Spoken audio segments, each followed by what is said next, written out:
Bismillahirrahmanirrahim. Alhamdulillah rabbil alamin.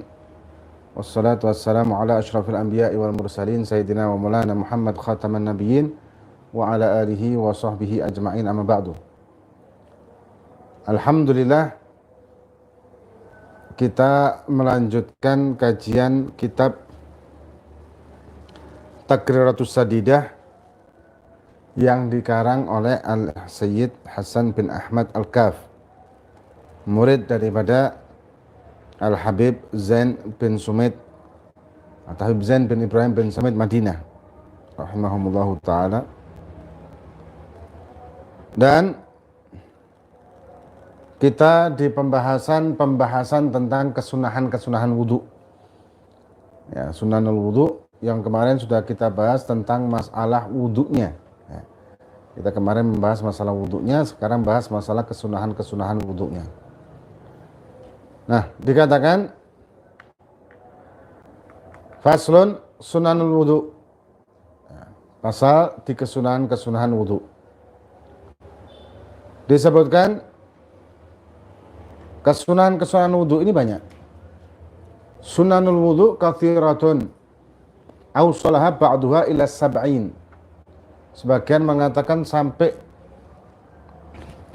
70 sunah wudhu, ya, 70 sunah wudhu, ya kan? Ini luar biasa, 70 sunah wudhu. Wa minha, antara lain yang kita sebutkan ini yang umum, yang umum, ya, yang umum yang sering kita lakukan, yaitu yang pertama sunan allati qabla ghaslil wajhi, sunnah sebelum membasuh wajah, atau sunnah permulaan wudhu, ya, sunnah permulaan wudhu. Yang pertama at-talaffuz biniyati sunanil wudhu fayaqulu nawaitu sunanal wudhu. Yang pertama niat untuk sunnah wudhu, bukan niat wudhunya, ya. Mungkin ada beberapa orang yang punya pemahaman niatnya itu adalah niat wudhunya. Bukan. Waktu pertama kali kita belum membasuh wajah, bukan niat wudhunya, tapi niat sunnah wudhu, ya, jadi kita niat untuk melaksanakan kesunahan wudhunya. Karena niat wudhunya itu sendiri wajibnya adalah ketika kita masuk ke fardu. Dalam arti ketika kita membasuh wajah, maka disitulah letak untuk niat wudhunya. Pertama kali air menyentuh ke wajah, maka itulah letak niat wudhunya. Kalau sebelum menyentuh wajah air tersebut dan kita wudhu ketika di pergelangan, ketika kita membasuh tangan atau sebelum itu, maka tidak sah wudhunya. Kemudian yang kedua at-tasmiyah wa ta'awud. Tasmiyah ini mengucapkan bismillah. Bismillah atau bismillahirrahmanirrahim ketika awal wudhu. Dan menurut Al-Imam Ahmad bin Hanbal, mazhab Hanbali, bismillah itu malah wajib. Ya, menurut Imam Ahmad bin Hanbal, bismillah itu wajib. Cuma bagi kita hukumnya adalah sunnah. Wa ta'awud mengucapkan a'udzubillahi minasyaitonirrajim. Dan sunnahnya ta'awud itu sebelum basmalah. Nah, jadi mengucapkan a'udzubillahi minasyaitonirrajim, kemudian bismillahirrahmanirrahim. Kapan waktunya? Waktunya mengucapkan bismillah, ta'awud, a'udzubillahi minasyaitonirrajim dan bismillahirrahmanirrahim ketika membasuh kedua telapak tangan. Membasuh kedua telapak tangan ini hukumnya sunnah. Ini akan kita bahas setelah ini nanti. Kemudian ketika kita membasuh kedua telapak tangan, lisan kita mengucapkan a'udzubillahi minasyaitonirrajim dan bismillahirrahmanirrahim, hati kita mengucapkan nawaitu sunanal wudhu. Aku niat melaksanakan sunnah wudhu. Jadi hatinya mengucapkan itu, mengucapkan niat, zahirnya mengucapkan basmalah dan ta'awud. Ya, ta'awud dulu kemudian bismillah. Dikatakan wa akmaluha, sempurnanya, ya, kesempurnaannya mengucapkan a'udzubillahi minasyaitonirrajim, bismillahirrahmanirrahim, Rabbi a'udzubika min hamazatis syayatin wa a'udzubika rabbi an yahdurun. Ini lengkapnya. Ini kalau misalkan kita posisinya wudhunya di luar kamar kecil atau kamar mandi. Ya misalkan kayak di keran-keran yang di luar gitu. Tapi kalau kita wudhunya di dalam kamar mandi, maka ini dilaksanakan atau diucapkan di dalam hati. Ya, bismillahnya diucapkan dalam hati, ta'awudnya diucapkan juga dalam hati. Lah, niat melaksanakan sunnah wudhunya kapan? Ya sebelum itu. Niatnya sebelum itu. Ya, mau tidak mau niatnya sebelum itu. Nah, kemudian yang berikutnya, nah kalau lupa gimana? Kalau lupa dari awalnya, lupa mengucapkan bismillah di awal wudhu, atau tidak membaca bismillah di awal wudhu, maka sunnah untuk membacanya fi athnaihi, di tengah-tengah wudhu. Tapi kalau misalkan sudah selesai wudhunya, wudhunya selesai, apakah masih sunnah kita mengucapkan bismillah? Tidak. Kalau wudhunya sudah selesai, maka kita sudah beda dengan makan dan minum. Kalau kita makan dan minum, kita lupa di awal membaca bismillah, maka di tengah-tengah itu kita membaca bismillah. Tapi kalau misalkan kita lupa tengah-tengah itu, ingatnya setelah selesai makan dan minum, maka kita tetap membaca sunnah bismillah dengan mengucapkan bismillah awal wa akhir. Ya, bismillah awal wa akhiru. Tapi beda dengan wudhu. Kalau wudhu di tengah-tengah wudhu kita lupa, oh iya, ana harus mengucapkan bismillah, lupa tadi tidak mengucapkan, maka mengucapkan di tengah-tengah wudhu bismillahi awwalu wa akhiru. Tapi kalau sudah selesai wudhu maka tidak disunahkan, beda dengan makan dan minum. Yang disunahkan ketika selesai makan dan minum lupa tidak mengucapkan bismillah sebelum makan. Nah itu bedanya. Kemudian yang ketiga siwak. Ini sudah kita bahas sebelumnya, bab sendiri malah siwak ini. Yusannu ayyakuna minal arak wa munaddi bil ma, dibasahi dengan air dari kayu arak. Wa bil yadil yumna, dan dengan tangan kanan. Wa doa indahu fayaqulu Allahumma bayyid bihi lisan asnani wa syudda bihi lithati wa thabbit bihi lahati wa barik li fihi wa athibni alaihi ya arhamar rahimin. Ini sudah kita bahas bab siwak tersendiri, mungkin 2 pertemuan yang lalu atau dua episode yang lalu ya berarti. Kemudian yang keempat, ghusl kafain, membasuh kedua tangan berbarengan dengan tasmiyah membaca bismillah dan ta'awudz tadi. Nah, ketika membasuh kedua tangan ini mengucapkan niat melaksanakan sunnah wudhu dalam hati. Yang tadi sudah kita bahas kan? Dan mengucapkan ta'awudz juga bismillah itu kalau di luar kamar mandi. Tapi kalau di dalam kamar mandi maka tidak disunahkan untuk mengucapkan itu dengan lisan. Otomatis dengan hati. Nah, kemudian apa hukumnya kita memasukkan kedua telapak tangan kita di air yang sedikit kurang dari 2 kulah? Ada 3 hukum di sini. Walighumsihima fil ma'il galil thalatha ahkam. Ada 3 hukum memasukkan kedua tangan kita ke dalam air kurang dari 2 kulah untuk mencuci tangan tersebut. Yang pertama, taratan yatayagan tahruhuma fala yukra lahu ghamsa. Yang pertama, kalau kita yakin kedua tangan kita ini suci, maka tidak makruh memasukkan kedua tangan kita untuk mencuci di dalam bak atau ember yang kurang dari 2 kulah. Kemudian yang kedua, ya syak, ragu. Ini tangan anak suci apa enggak ya? Ada najis apa enggak? Apalagi baru bangun tidur kan kita enggak tahu. Ini maka hukumnya makruh. Makruh memasukkan kedua tangan ke dalam air yang kurang dari 2 kulah.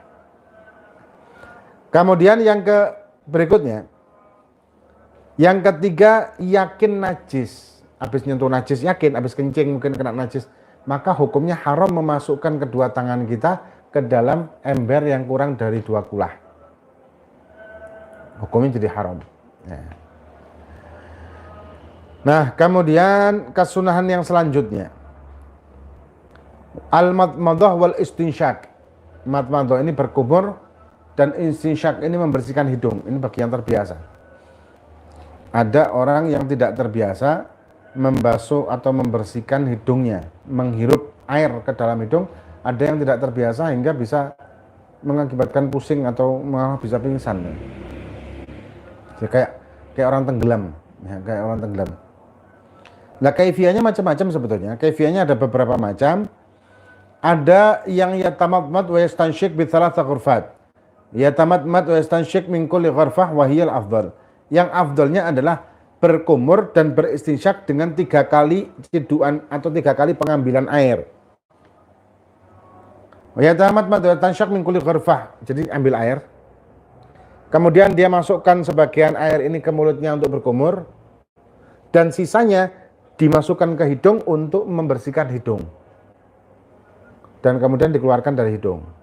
Ambil lagi air, masukkan ke mulut kumur, buang, bersihkan hidung, kemudian dibuang. Ambil lagi, ini yang afdal. Ambil lagi air, kumur, kemudian sisanya ini dibersihkan buat membersihkan hidung, kemudian buang. Ini afdalnya. Ya, ini afdalnya. Cara-cara yang lain ada yang kumur 3 kali, kemudian ambil air baru lagi, dia membersihkan hidung lagi juga bisa seperti itu. Ya, jadi, tapi yang afdal yang ini yang pertama tadi. Nah, kemudian ta'riful madmadah. Pengertian dari madmadah ini apa sih? Ya idkhal ma' ilal fam, memasukkan air ke dalam mulut. Wa takunu bil yadil yumna, dengan tangan kanan. Atau dengan kedua tangan begini juga bisa. Wa yaqulu indaha Allahumma a'inni ala tilawati kitabika wa kathrati dzikri laka wa tsabbitni bil qawli tsabit fid dunya wal akhirah. Nah, doanya, dan itu banyak warid juga seperti di kitab Bidayatul Hidayah tentang doa-doa sunah-sunah doa ketika kita berwudu. Kemudian ta'riful istinsyak. Makna istinsyak wa idkhal ma' ilal anf, memasukkan air ke hidung dengan tangan kanan, masukkan air atau kedua tangan. Kemudian wa yakunu bil yadil yumna wa yaqulu indahu Allahumma arihni raihatal jannah wa anta anni radin. Dan kemudian doa ketika membersihkan hidung seperti itu.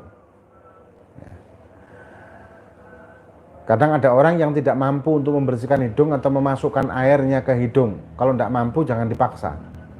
Kadang ada orang tidak mampu, dipaksa aja pingsan nanti. Akhirnya tidak jadi wudu, malah pingsan.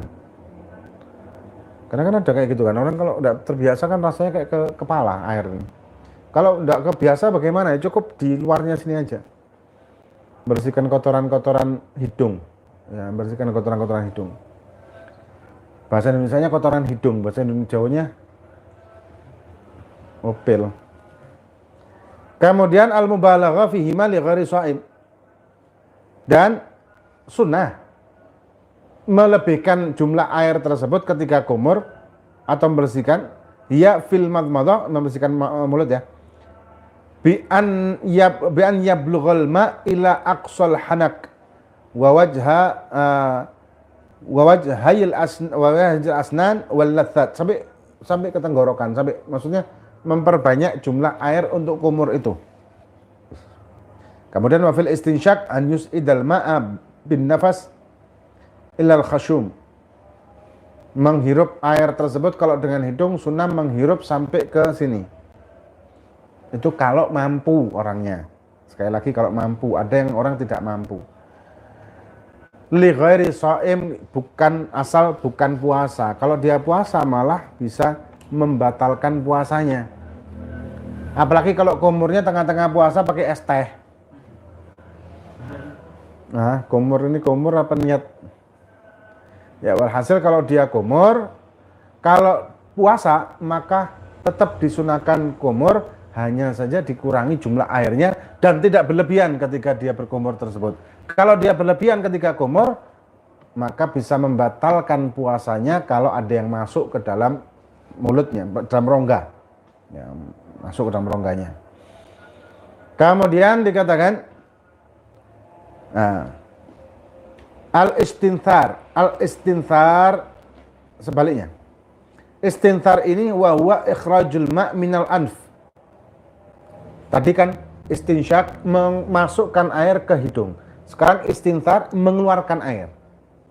Mengeluarkan air, ikhrajul ma' minal anf, mengeluarkan air dari hidung.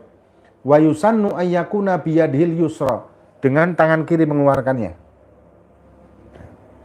Dengan tangan kiri dengan diginikan ini apa namanya, di sisi ya, kalau bahasa Indonesia Jawanya itu di sisi no. Sisi apa? Bahasa Indonesianya apa sih? sisi. Apa bahasa Indonesia-nya? Hah? Mengeluarkan ingus gitu loh, kayak mengeluarkan ingus tapi dengan kiri. Ini sunnah.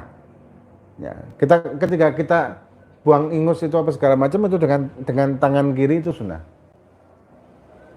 Atau juga mengeluarkan air dari hidung ketika istinthar ini tadi. Dan berdoa wa yaqulu indahu Allahumma inni a'udzubika min rawaihin nar wa su'id dar. Ini doanya.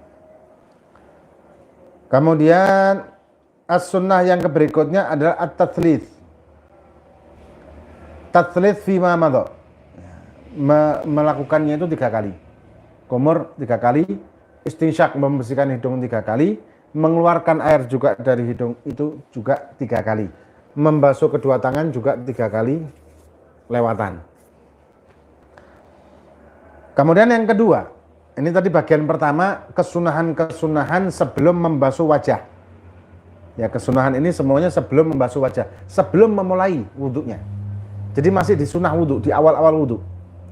Yang kedua, atsani sunan allati fi athna'i ghusl wajhi. Kesunahan-kesunahan ketika membasuh wajah. Ya, ketika membasuh wajah. Sekarang kesunahan ketika sudah masuk ke kewajiban atau ke fardu wudhunya. Yang pertama at-talaffuz bin niyat, mengucapkan dengan niat dengan wa fayaqulu nawaitul wudhu lis-shalah atau nawaitu fardul wudhu. Tadi sudah kita bahas kan? Ada orang nanya, loh saya baca di kitab itu katanya niat wudhunya itu sudah sejak sebelum dia membasuh wajah. Waktu dia mencuci kedua tangan, dia niat nawaitu fardul wudhu. Ini jawabannya tidak sah.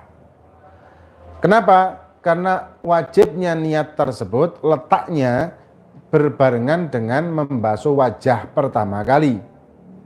Ya, kalau belum membasuh wajah maka tidak wajib atau tidak sah niat untuk berwudhunya. Nah, terus niat apa yang dimaksud? Yang dimaksud adalah nawaitu sunanal wudhu, niat untuk melaksanakan kesunahan wudhu. Nah, ketika membasuh wajah sunnah mengucapkan niat itu dengan lisan, tapi di dalam hati hukumnya wajib. Karena mahalluhal qalb, an-niyah mahalluhal qalb. Niat itu letaknya di dalam hati, wa talaffudzu biha sunnah, dan terucap niat tersebut hukumnya adalah sunnah. Jadi letaknya dalam hati, mengucapkan hukumnya adalah sunnah. Untuk liyusa'idal qalb, untuk membantu hati. Dan kemudian fayaqulu, juga ketika itu setelah dia niat itu dia membaca doa al indahu Allahumma bayyid wajhi binurika yaumal tubyaddu yauma tubayyidu wujuha awliyaik wala tusawwid wajhi bidzulumatika yauma tusawwidu wujuha a'daik. Ini doa-doa ini memang ada khilaf di antara ulama, tapi kalau yang istimewa atau bagusnya lagi kita mengikuti doa di dalam kitab Bidayatul Hidayahnya Al-Imam Al-Ghazali. Orang kalau ngamalkan kitab Bidayatul Hidayahnya Imam Ghazali, ngamalkan aja satu kitab itu semuanya, kan isinya banyak tuh, mulai dari awal sampai akhir 24 jam. Kesunahan-kesunahan yang bisa kita lakukan 24 jam, bangun tidur, mau tidur, wudhu, buang hajat, ke kamar kecil dan lain sebagainya. Ini semuanya kesunahan-kesunahan ini ada semua di dalam kitab Bidayatul Hidayah. Memang lebih panjangnya lagi ya di kitab-kitab yang lain, cuman lebih ringkas. Nah, kita amalkan itu doa-doanya. Orang yang mengamalkan doa-doa tersebut dikatakan oleh ba'dul auliya, ba'dul habaib itu bakal cepat futuhnya. Bakal mempermudah futuh terbukanya hijab dengan niat-niat tersebut. Nah, kemudian selanjutnya yang kedua ayyabda bil wajhi min a'lah. Nah, sunnah wudhu itu kalau membasuh wajah sunnahnya itu dari atas ini. Jadi ambil air, kemudian diguyurnya dari atas. Dari atas dengan mengucapkan nawaitu fardhul wudhu dan kemudian meratakan di wajahnya. Itu sunnahnya. Jadi dari atas ini, bukan dari sini, tapi dari sini sunnahnya. Kemudian yang ketiga wa ayyakhudal ma' biyadaihi jami'an, mengambil air dengan kedua tangannya. Sunnah mengambil air dengan kedua tangannya, bukan dengan ini, tapi dengan kedua tangannya. Kemudian yang keempat ta'ahudul maki wa huwa taraful ain alladhi yalil anfa wa yata'ahad bis sababah, dan juga diperhatikan ini sudut mata. Ya, diperhatikan itu juga sudut mata ketika kita membasuh wajah. Sudut mata ini juga sunnah untuk dibersihkan dengan jari telunjuk. Hukumnya sunnah. Kenapa? Karena kalau ada kotoran mata di sini bisa tidak sah wudhunya nanti. Bisa tidak sah wudhunya nanti. Biasanya kalau bangun tidur kan biasanya sampai gede-gede gitu kan. Kemudian yang keempat ta'ahudul maki, yang kelima ta'ahudul lihat. Lihat ini sebaliknya. Wa taraful akhiru lil ain wa yatahad kadzalika bisababa, yang di sini. Ini lihat. Lihat ini maki. Ya. Ujung mata kanan kiri. Ini sunnah untuk dibersihkan dengan jari telunjuk kita ketika kita membasuh wajah, kemudian sekalian membersihkan ini. Ini hukumnya sunnah. Kemudian yang keenam, mashul udhunain, mengusap dua telinga. Dan jumlah kesunahan mengusap telinga ini 12 kali di dalam satu kali wudhu. 12 kali diusapnya. Total ya? Total 12 kali. 12 itu 3 kali yang dibasuh. 9 kalinya diusap. Ada yang dibasuh bersamaan dengan wajah. Ya, bersama dengan wajah kita sunnah melebihkan sampai telinga dan di bawah ini, di bawah dagu dan juga di atas ini. Ini sunnah melebihkannya, melebihkan batas wajahnya. Nah, termasuk telinga tadi 3 kali kan. Nah, kemudian yang ke-9 ini dengan diusap, nanti ada pembahasannya sendiri.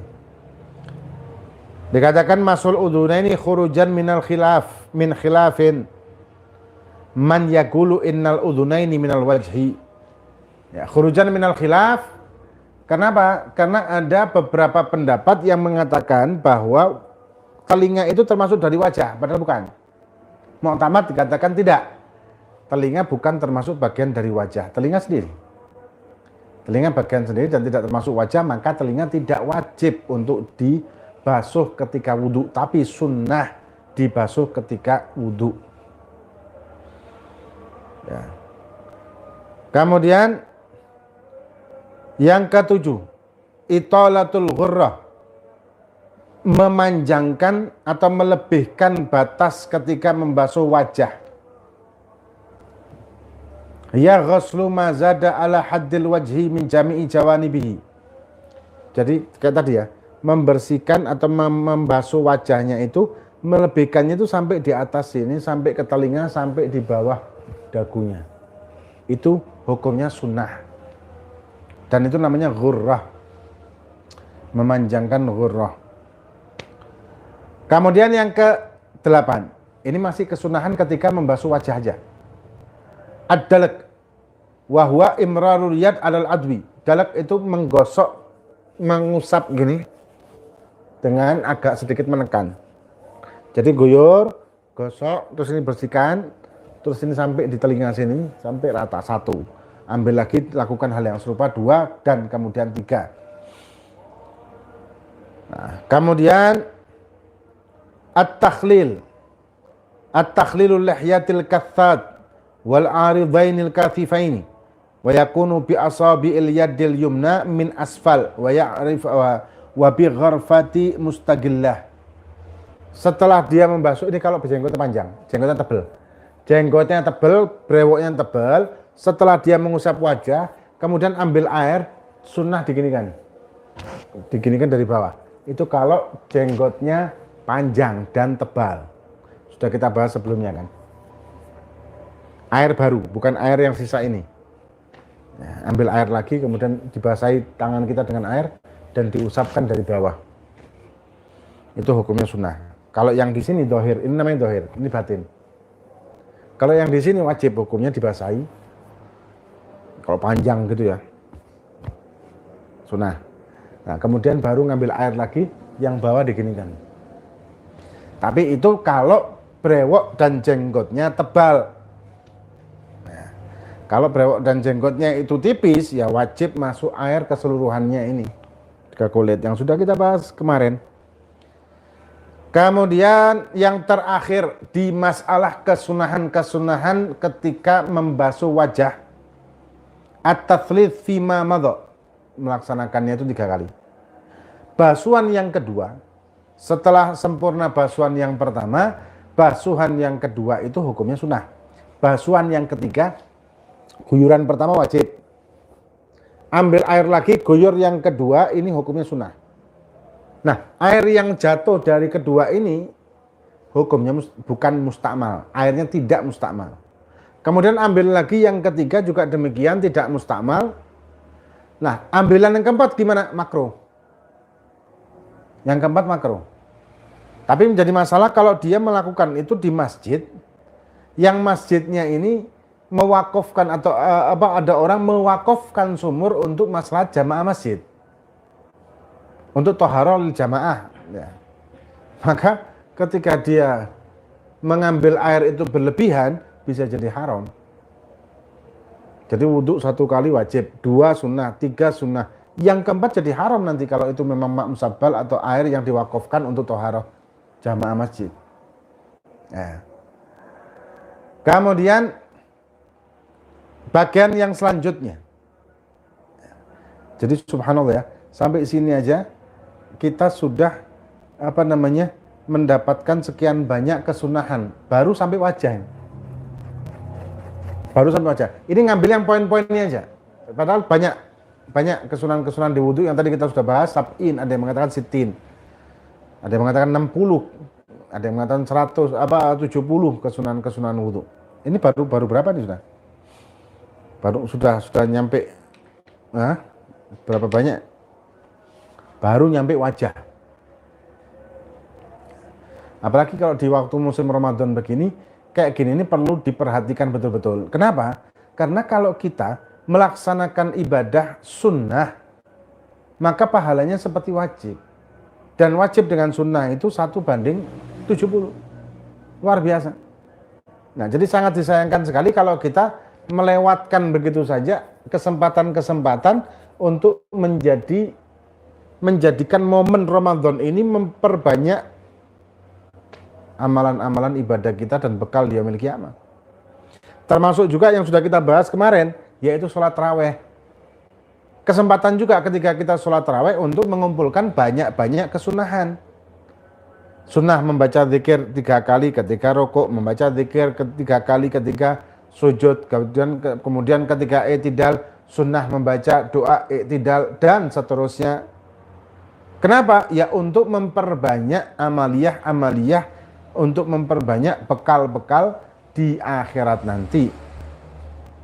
Nah, kalau tidak maka percuma aja ya kan, terlewatkan waktu istimewa atau waktu-waktu yang luar biasa ini, tapi ternyata kita tidak mendapatkan apapun. Nah, kemudian ini sudah 30 menit. Insya Allah kita akan lanjutkan kajian ini besok dengan waktu yang sama. Ya, andai kata tidak live streaming pun mungkin kita akan rekaman biasa kalau memang tidak memungkinkan live streaming besok, karena besok kan ada pengajian kan di Tanjung. Ya, besok ada pengajian di Tanjung seperti biasa kan Jumat Pahing, tapi waktunya sebelum maghrib. Biasanya kan ba'dal maghrib, ba'dal isya nanti ada undangan juga. Nah, kalau enggak mungkin kita rekaman aja insya Allah, tapi insya Allah kita berlanjut episode yang selanjutnya di pembahasan kajian kitab Taqiratus Sadidah yang dikarang oleh As-Sayyid Hasan bin Ahmad Al-Kaf. Muka-muka bermanfaat bagi kita fid din wa dunya wal akhirah, wallahu a'lam bishawab. Al-Fatihah billahi fakana fid din wa hadikum sallallahu alaihi wasallam. Hadratin Nabi Al-Fatihah. Iyyaka na'budu wa iyyaka nasta'in ihdinas siratal mustaqim siratal ladzina an'amta 'alaihim ghairil maghdubi 'alaihim waladdallin. Amin. Allahumma bihaqqil Fatihah.